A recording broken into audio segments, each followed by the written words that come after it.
Rajnagar BDO को आक्रमण घटना रे सामना को आसिला बीजेडी फाट विरोध प्रदर्शन रे सामिल हेलेनी केन्द्रापड़ा सांसद प्रार्थी अंशुमान महांती कहले मते दल आउ डाकुनी कि पचारुनी। पूर्वरु दल पचारुनी बोली समान अभियोग करिसेंती अनेक वरिष्ठ।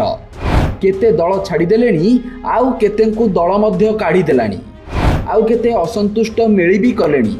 हेले ए सब भितर प्रश्न दल ताहेले एबे पचारुछि काहाकू। राजनगर बीडीओ को आक्रमण घटना को नहीं सारा राज्य एबे उठुछि पड़ुछि।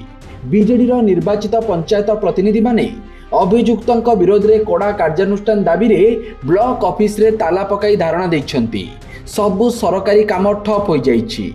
हेले ए सब भितर सामना को आसीछि केन्द्रापड़ा बीजेडी रो कंदल। 6 दिन हेब एही धारणा चलिथिबा बेले एथिरे राजनगर विधायक ध्रुव साहू को देखा मिली। से ही घटना को नहीं डीजीपी और मुख्य शासन सचिव निकट में फेराद होइछंती। हेले पूरा घटना रे केन्द्रापड़ा बीजेडी रो सांसद प्रार्थी अंशुमान महांती अनुपस्थिति को नहीं बड़ प्रश्न उठितिला। निज अनुपस्थिति नहीं अंशुमान जो कारण दैछंती ताहा दल भितरर फाट को पदारे पकाइछि। अंशुमान कहिछंती दल मते आउ खोजुनी कि पचारुनी, केही नेता भी डाकु नाहंती, तेणु मु जीवी केमिति। तेबे दल पचारुनी बोली कहिबारे अंशुमान बीजेडीर प्रथम नेता नुह। पूर्वरु अनेक नेता ए समान अभियोग करिसेंती। दल निर्वाचन हारिबा परठु एभली अभियोग करी अनेक नेता दलठु दूरेई गलेनी। जेमिति अमर शतपथी से दल पचारुनी कही निज आडू दलरू दूरेई गले।